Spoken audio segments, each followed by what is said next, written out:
Orlando.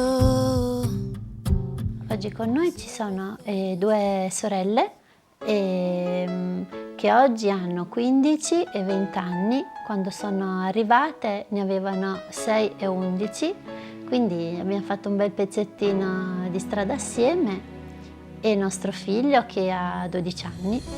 The world is changing and time is spinning fast.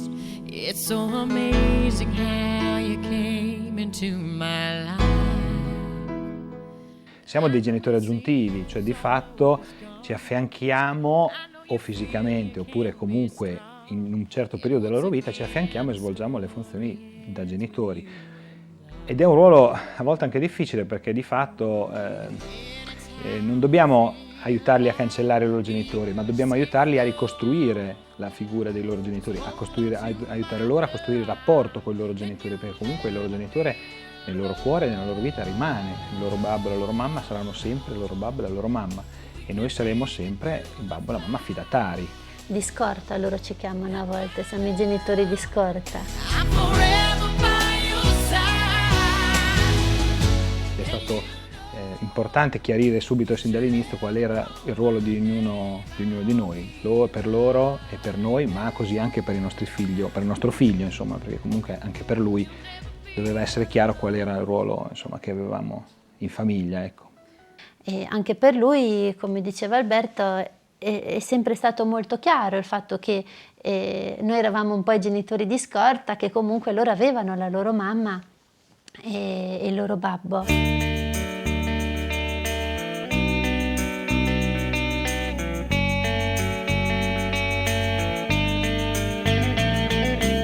Non mi sento di dire che ci vuole più coraggio, probabilmente è una questione di quello che uno si sente, no? Quindi, se posso dire, una delle nostre scommesse, proprio quando ci siamo sposati, quando abbiamo deciso di fare questa scelta così, è stata quella di potercela fare ad essere una famiglia normale, cioè non essere una famiglia particolare, ma essere una famiglia normale che poteva mettere a disposizione un babbo e una mamma, una famiglia, una casa, a chi aveva in quel momento aveva bisogno di quello. Avere dei bambini in affidamento aiuta a voler bene in un modo più intenso, nel senso ti insegna un po' la gratuità, no?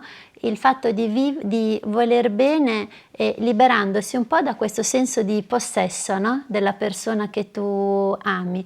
E con un figlio in affidamento questo lo devi proprio fare, perché sai sempre che può da un momento all'altro ritornare nella sua famiglia, e sei anche chiamato a gioire di questo nel momento in cui questa condizione si verifica, proprio perché è per il suo bene.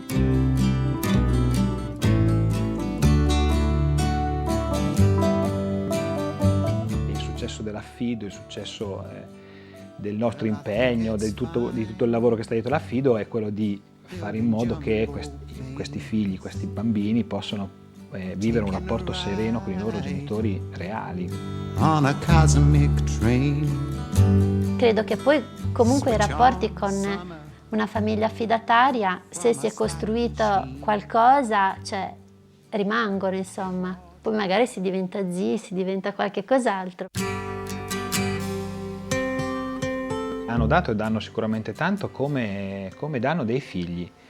E dopo in più c'è l'aggravante, tra virgolette, che come diceva Grazia prima, si sperimenta molto quello che è l'amore gratuito, no? Quindi slegato dal rapporto di sangue, da quel concetto di possesso che spesso con i figli naturali scatta. Questo non vuol dire che sono state tutte rose e fiori o che sono tutte rose e fiori, i problemi ci sono stati, insomma il fatto di aver superato diverse prove ci ha dato tanto, insomma, ci ha dato tanto perché abbiamo visto noi che siamo riusciti a costruire un rapporto, siamo riusciti ad arrivare a questo punto, e ha permesso a loro di vedere che con le loro forze, con l'aiuto di qualcun altro, insomma, si fanno dei passi, dei grossi passi, tant'è che, come diceva Grazia, la ragazza più grande che ha 20 anni, insomma, sta sperimentando un'autonomia bella. Found something going on. Tendenzialmente a me viene da pensare che sia una cosa molto semplice che una famiglia può fare. Spesso magari capitano anche in televisione di vedere tante situazioni, di sentirsi un po' impotenti, no? Rispetto a quello che magari si potrebbe fare. Invece questa mi sembra proprio una cosa così, a portata di famiglia, di qualsiasi famiglia. Credo che con le parole fai fatica, cioè certi messaggi non passano. Quando tu li sperimenti di persona, cambiano molte cose, insomma, dentro. Concordo. No, sicuramente è una scelta che siamo contenti di aver fatto. Insomma, la domanda era: la rifarei? Sì, senza dubbio, insomma, non cambierei niente assolutamente. I know I have to go.